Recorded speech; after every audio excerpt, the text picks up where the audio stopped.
The salt-stung air of the submarine hung heavy, thick with the metallic tang of recycled oxygen and the low hum of engines straining against the ocean's crush. Captain Marcus Hale's world had narrowed to a pinpoint of rage, his broad shoulders heaving as he cornered her in the narrow corridor, the emergency red lights pulsing like a frantic heartbeat. "You traitorous snake," he snarled, his voice a gravelly whip through the confined space, grabbing her flight jacket and driving her back against the unyielding steel wall with a thud that echoed like a gunshot in his chest. Her eyes, those sharp, unyielding blue eyes, widened for just a split second, not in fear, but in something deeper, something that pierced him like shrapnel. And in that frozen instant, as her collar shifted under his grip, the gold stars on her shoulders caught the light, gleaming like accusations from a forgotten war. But what if that shove wasn't the end of his unraveling, but the beginning of facing the ghost he'd buried at sea? Marcus had always been a storm in human form, forged in the fires of boot camp where instructors screamed until your eardrums bled, and every mistake felt like a betrayal of the flag stitched to your soul. 20 years in the Navy had carved him into a weapon. Sharp edges, no room for weakness. But it was Admiral Elena Voss who had first seen the cracks beneath his armor. Back in '09, off the Somali coast, she was just Lieutenant Voss then, a wiry force of nature with a clipboard and a glare that could sink a destroyer. Their first op together, a midnight boarding of a pirate skiff, waves slapping the hull like angry fists, the air reeking of diesel and desperation. Marcus, green as sea foam, froze when gunfire cracked the night, his rifle trembling in hands slick with sweat. She didn't yell. She just stepped in front, her voice steady as a compass. "Breathe. Hale, we're not dying today. Not on my watch." That night, she pulled him through, herding his squad like a shepherd in hell. And when the dust settled, with 3 pirates down and his team whole, she clapped his shoulder and said, "You held the line, kid. That's more than most." But as the years blurred into deployments and demotions, did he ever wonder if that quiet faith in him was starting to fray? The sub's corridors twisted like veins in a metal beast, and Marcus stormed them now, memories clawing at him like barnacles on a hull. Elena Voss had risen fast after that op, promoted to commander while he drowned in bar fights and reprimands for his uncontrollable temper, as the brass called it. She'd pulled strings to get him that captaincy 3 years back, vouching for him in a room full of skeptics who saw only the hothead. Not the hero who'd earned a Silver Star dragging a wounded corpsman through Iraqi sandstorms.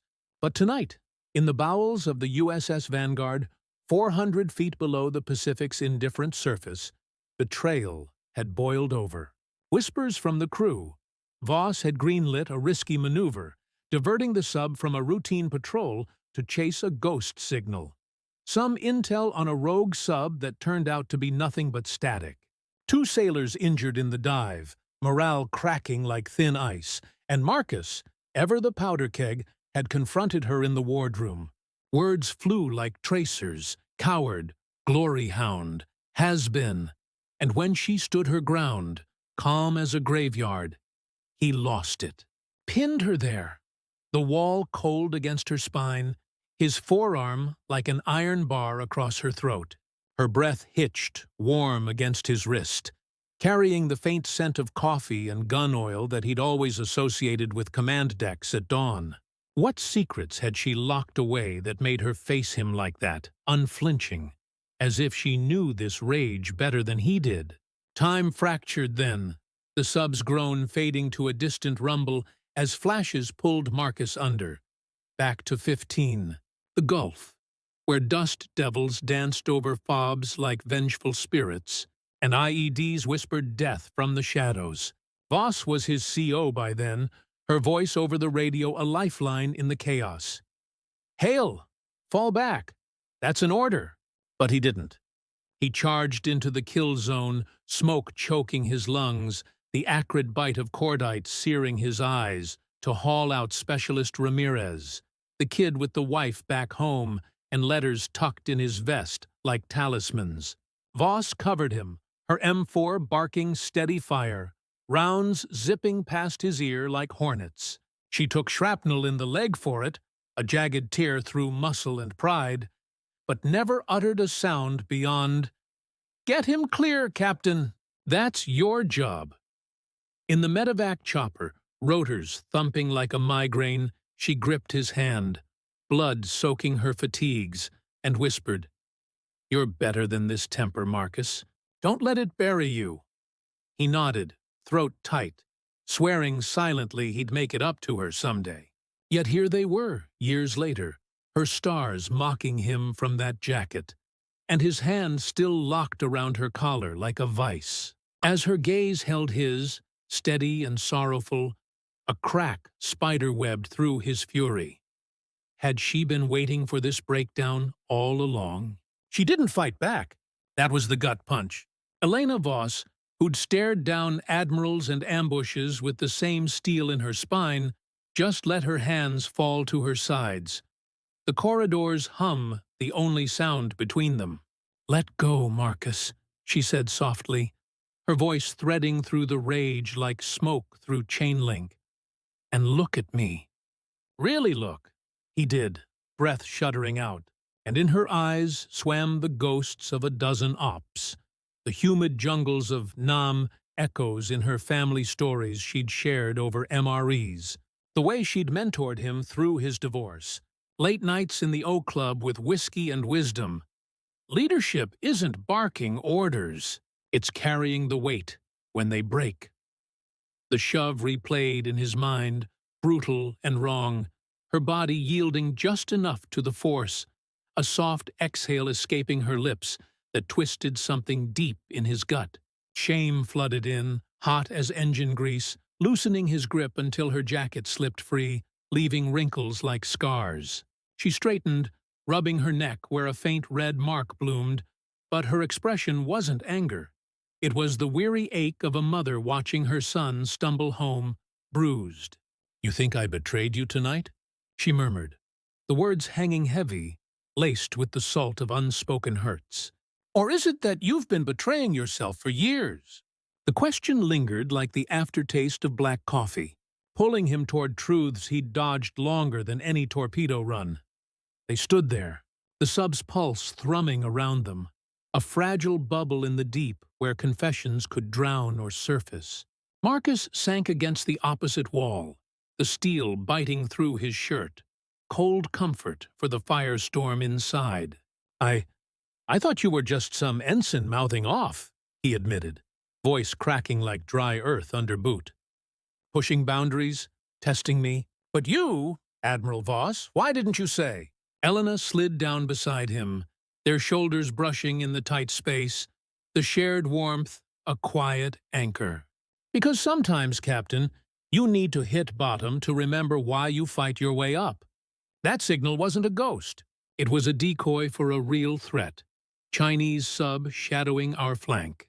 I took the risk because I knew you'd rally the crew if it went south, just like you always do." Her hand found his knee, a gesture small as a heartbeat, but vast as an ocean, stirring memories of foxholes and firelight where she'd bandaged his wounds and bolstered his doubts. Tears pricked his eyes, unbidden, the weight of sacrifices crashing down. Her limp from that shrapnel, hidden under tailored blues. The promotions she'd turned down to stay in the field with her kids, as she called them. The letters she'd written to families when ops turned grim. "You saved me more times than I can count," he choked out, "and I repay you by—" She squeezed his knee, silencing him. "By being human, Marcus. We're all just trying to hold the line." In that shared silence, broken only by the creak of hull plates, a bridge rebuilt itself, not of steel but of the raw, aching trust that binds warriors through the storms.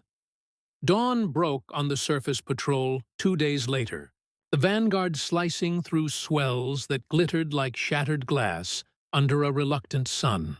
Marcus stood bridge watch, the salt spray kissing his face, a balm on bruises both seen and unseen. Elena Voss had logged the incident as training mishap, her report crisp and covering. But the real mending happened in quiet hours, shared coffees in the galley, her stories of her own father's ghosts from Vietnam, his confessions of nights when the bottle called louder than duty. As the sub neared port, she pulled him aside one last time, the horizon a blaze of orange promising home. "You're ready for command, Hale, not just of this boat, but of that fire inside. Use it to light the way, not burn bridges." He saluted, crisp and true, but then pulled her into a hug, fierce and fleeting, the kind that says more than words ever could. "Thank you, Admiral, for breaking me and putting me back together." She nodded, eyes misty, stepping back as the crew mustered for docking, the line secured with a final thud. And as she boarded the tender to shore, Marcus watched her go, a silhouette against the waves, carrying the weight of their shared scars like badges of honor.